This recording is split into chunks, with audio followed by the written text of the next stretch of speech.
Les nouveaux couples se cassent et peut-être les anciens vont se refermer.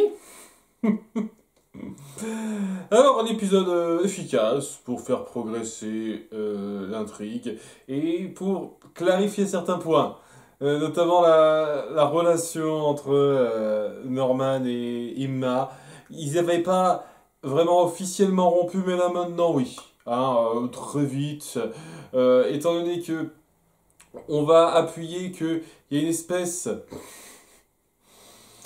de complicité qui se crée entre elle et Dylan qui va accepter le deal d'amener des armes pour être payé suffisamment pour pouvoir la mettre en tête de liste pour les dons d'organes. Et ben en plein milieu de l'épisode, elle va dire à Norman, tu sais quoi?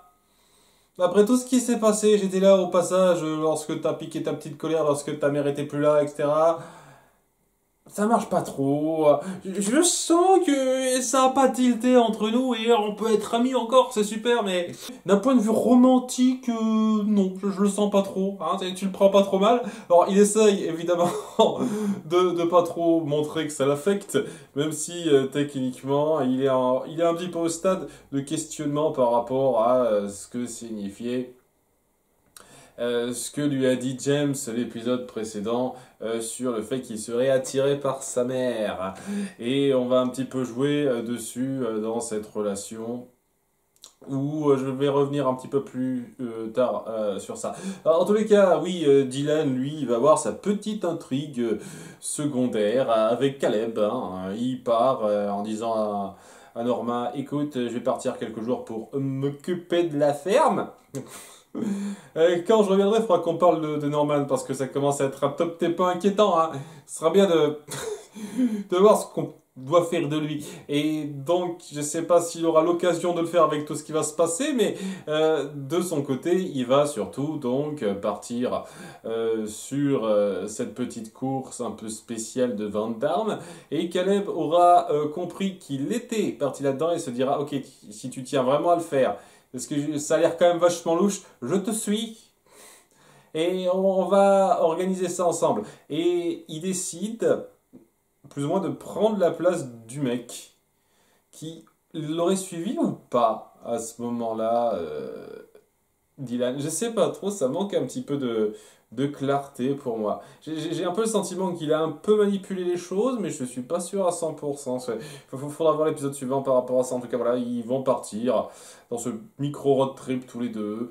Ils vont discuter un petit peu de ce qui se passera après, comme quoi, même s'il est content d'avoir pu renouer un tout petit peu, s'il se doute que ça va pas bien passer, que ce soit entre lui et Norman ou entre lui et Norma, hein, et qu'il faut pas non plus qu'il se force trop. À nouveau, j'apprécie le fait qu'on le complexifie un peu et qu'on le fasse comprendre ce qu'il a fait, quoi. Et oui, on appuie aussi le fait que c'est quelqu'un qui peut être un peu violent quand il veut, parce qu'il l'avoue pourquoi et il est recherché. C'est-à-dire qu'il a tabassé un chauffeur lors d'une course un petit peu de ce type-là, parce que le mec était beaucoup trop nerveux, entre guillemets. Et voilà, c'est juste pour appuyer qu'il a un petit peu l'expérience de la chose et c'est pour ça que c'est une bonne chose qu'il soit là. Parce qu'ils vont se retrouver devant les clients qui vont pas être contents de pas voir le mec prévu au départ. Je sais plus, il s'appelle Trish, un truc comme ça. J'aurais dû me rappeler de son prénom à ce mec, il est quand même un peu important cette saison 2. Enfin bref, ouais, ils sont pas contents parce que apparemment il a eu une mauvaise réputation dans d'autres échanges de ce genre-là, et ce coup-ci, ils ont prévu un guet-apens pour lui prendre ses armes et le buter. Seulement voilà, ils peuvent pas le buter, puisqu'il est pas là. Donc ils doivent se rabattre sur ces deux-là, et c'est là que j'apprécie la participation de Caleb et comment on l'a bien amené, c'est-à-dire que il a cette expérience, ce vécu, et donc il s'en sert pour cacher une arme qu'on ne trouvera pas quand on le fouillera, ce qui fait qu'il parvient à se défendre, et lorsqu'ils veulent envoyer un message en butant un des deux, et ben très vite il réagit pour buter le mec qui menace de tuer son fils, et grâce à ça ils se défendent. Et oui, c'est un petit peu le bain de sang où évidemment aucun des deux n'est mort. Encore que ça aurait pu être Caleb, hein. Caleb aurait pu y passer, mais non, il meurt pas. Et il se tire avec, pour la cargaison qui est en partie prise, laissée derrière. Je pense pas qu'il reste grand chose et donc pas de fric. Je sais pas si le gars va bien le prendre, mais en même temps, est-ce que c'était pas un peu une manipulation de sa part aussi? C'est pour ça que je pose la question. Est-ce qu'il n'avait pas prévu que quelqu'un d'autre viendrait à sa place et se prendrait le coup pour lui? Je ne sais pas. On pourra voir l'épisode suivant, ça. En tout cas, oui, ça va être difficile de vivre tranquillement entre voisins après cette histoire. Je sens que ça va mal se finir. Je sais pas pourquoi, hein. Ça me paraît un petit peu évident. Sinon, je vais pas parler, mais oui, on appuie de façon assez claire que Emma semble plus intéressée par Dylan, et elle est vraiment touchée par lui, et elle veut même lui laisser un mot et un petit quelque chose à sa ferme en sachant qu'il est parti, même s'il lui a pas dit exactement pourquoi il était parti, évidemment, mais voilà, et donc elle retrouve rapidement Gunner, et on appuie bien que bon, c'est un peu fini entre eux, mais ils le font ça sereinement, voilà. C'est un peu mignonnet de pas oublier ce détail-là. Bref, du côté de notre petite famille qui reste au motel, va y avoir James et qui va se faire un petit peu choper par Bob. Oui, James qui a été un peu suivi, ils sont un peu renseignés sur les agissements de Norma et donc ils ont su qu'elle s'est rendue chez James. Et donc ils lui font une bonne petite séance de torture typique pour lui faire cracher le morceau sur tout ce qu'il sait.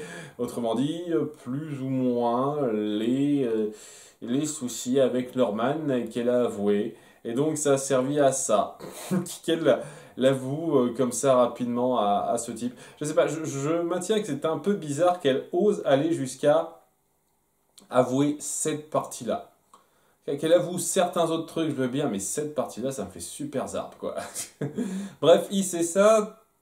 Maintenant, Bob, hein, le grand méchant attitré de cette saison, c'est clair et net, et tandis qu'il a commencé à mettre en place l'une des demandes de Norma, semble-t-il, en faisant commencer à construire une piscine au motel. Seulement voilà, il n'y a pas de plan. Enfin, qu'elle est contente, Norma, mais en même temps, il n'y a pas de plan, sans bien que je sache exactement ce que ça va être. Et en plus de ça, c'est vachement profond quand même. C'est pas une piscine de pédé, qu'est-ce que c'est le truc, je sais pas. Et donc, ça reste un petit peu en suspens parce que c'est clair et net qu'il y a quelque chose de louche qui se trame derrière. Tandis que elle va en discuter avec Romero qui commence clairement à avoir des vues sur elle, hein. On sent que le gars veut faire tout ce qui est possible pour lui plaire, pour aller dans son sens. Il a récupéré sa vieille voiture parce qu'elle lui manquait pour la rééchanger avec l'autre. Seulement, voilà, en ayant appris ça, il vient voir Bob, et Bob lui renseigne ce qu'il sait, c'est-à-dire sur le fait qu'elle a caché que son fils a tué son père et qu'il a des gros problèmes d'absence. Et ça, c'est un truc qu'il savait pas, Romero. Et donc, en ayant appris ça de la bouche de Bob, pour l'instant, il dit rien de plus à ce gars, mais il vient voir Norma pour qu'elle soit honnête avec lui. En fait, il a une approche qui est un peu classe. J'avoue, le personnage le plus classe de cette série sans problème, en disant, écoutez, je sais que vous m'avez caché des trucs, donc je vous laisse une dernière occasion d'être complètement franc jeu avec moi, en lui posant la question toute bête, qu'est-ce qui est arrivé au père de Norman? Et elle reste dans le mensonge de l'accident, malgré ses insistances pour que ça appuie bien qu'il ne peut pas être avec elle. Donc là, c'est un petit peu râpé. D'ailleurs, ça va être aussi râpé avec James lorsqu'elle va finir par aller le voir. Après une petite session avec son fils Norman qui est donc assez perturbé depuis pas mal de temps, hein, ça se sent. Il finit par se confier à sa mère en disant Écoute, James m'a dit que j'étais attiré sexuellement par toi et je crains un tout petit peu que ce soit vrai. » Et elle lui dit Écoute, alors, on est des animaux en soi, ce genre d'instinct primaire, ça existe. L'important, c'est les choix qu'on fait avec ça. Rassure-toi. Alors que ça a l'air de bien se passer et de s'arranger un petit peu en disant, ok, c'est normal, c'est une sorte d'instinct normal. Personnellement, j'ai jamais eu envie de taper ma mère. Je sais pas exactement combien de personnes sont comme ça, mais bon, si on sait se maintenir, c'est pas trop grave. Le problème, c'est que tu ne sais pas te maintenir, Norman. C'est le gros souci dans pas mal de points, hein. Mais euh, ça a l'air de s'arranger, mais ça va très vite se déranger davantage, puisqu'elle va finir par aller parler à James qui se barre parce qu'il a eu une belle séance de torture qu'il a bien amoché et qui a fait se dire non, je reste pas. Non, c'est pas un coin super en fait. Je me casse, ne me parle plus jamais Norma et je lui ai tout dit. Voilà. Un truc que j'apprécie avec le personnage parce que je peux vraiment pas le détester. C'est clair et net que c'est quelqu'un qui emmerde plus le monde qu'autre chose, mais si je me mets à sa place, franchement, le gars a jamais été particulièrement méchant. Il n'a pas forcé Norma à lui avouer les choses graves autour d'elle et de son fils. Et au début, il voulait pas dire à ses ravisseurs son truc par rapport au secret médical. Mais évidemment, comme beaucoup de gens, sous la torture, il a plié. Et avec ce qui s'est passé, il a un certain ressentiment qu'il cible en partie sur Norma, même si c'est pas forcément de sa faute totalement à elle, qui est compréhensible, parce que c'est à cause de Norma, à cause du fait qu'elle l'a impliqué dans des histoires un petit peu sordides, dans lesquelles il avait absolument rien à voir, et qui s'est retrouvé dans cette situation à moitié estropié, avec le pied bien blessé, si ça se trouve il va boiter jusqu'à la fin de sa vie, ce genre de truc. Je peux comprendre son ressentiment. Franchement, je vais pas le blâmer, hein, ce gars. Je vois exactement où il va et je trouve que c'est comme pour l'autre gars dans la saison précédente, George, c'est ça si je me trompe pas. C'est vraiment deux mecs qui n'ont pas une seule seconde cherché à mal faire et qui ont juste été pris dans les événements. Et ils subissent un petit peu les problèmes de la famille Bates. C'est vraiment dommage pour eux, mais au moins, George a tiré un meilleur compte que lui. Bref, après ça, eh ben, elle est au courant que ça va très mal pour eux, et maintenant que Romero est plus trop de leur côté, avec ce qui s'est passé, et que Dylan n'est même pas là pour pouvoir aider un tout petit peu, puisqu'il est pris dans sa petite affaire pour quelques jours, et ben elle se voit obligée de se confier à Norman en disant ce qui s'est passé, parce qu'il faut bien comprendre que Norman, depuis le début, ne comprend pas ce qui se passe. Et il comprend même pas pourquoi il y a cette piscine. T'as fait commander une piscine, mais je croyais qu'on avait plus de budget, là, qu'est-ce qui se passe? Et elle est évasive là-dessus. Donc, au moment où elle finit par avouer une partie, parce qu'elle ne dit même pas tout de la chose, comme quoi elle s'est confiée à quelqu'un, et maintenant il y a ce type qui veut s'en prendre à eux parce qu'il est au courant pour le secret de Norman, il le prend assez mal. Ce qui est un peu compréhensible. Je dois avouer à nouveau que c'était idiot de la part de Norma de ne rien dire à Norman en le gardant complètement innocent et ignorant de la situation. C'était important quand même de le garder au courant, ne serait-ce que pour pas le maintenir dans ce doute, dans cette crainte qu'on lui cache des choses, parce que ça est complètement fondé. Et ouais, cette partie comme quoi elle s'est confiée à son docteur sur ce qu'il a véritablement fait, ça évidemment, elle n'allait pas le dire. Mais il y a beaucoup de trucs qui n'ont pas été dits. Et donc, à cause de ça, elle dit, ok,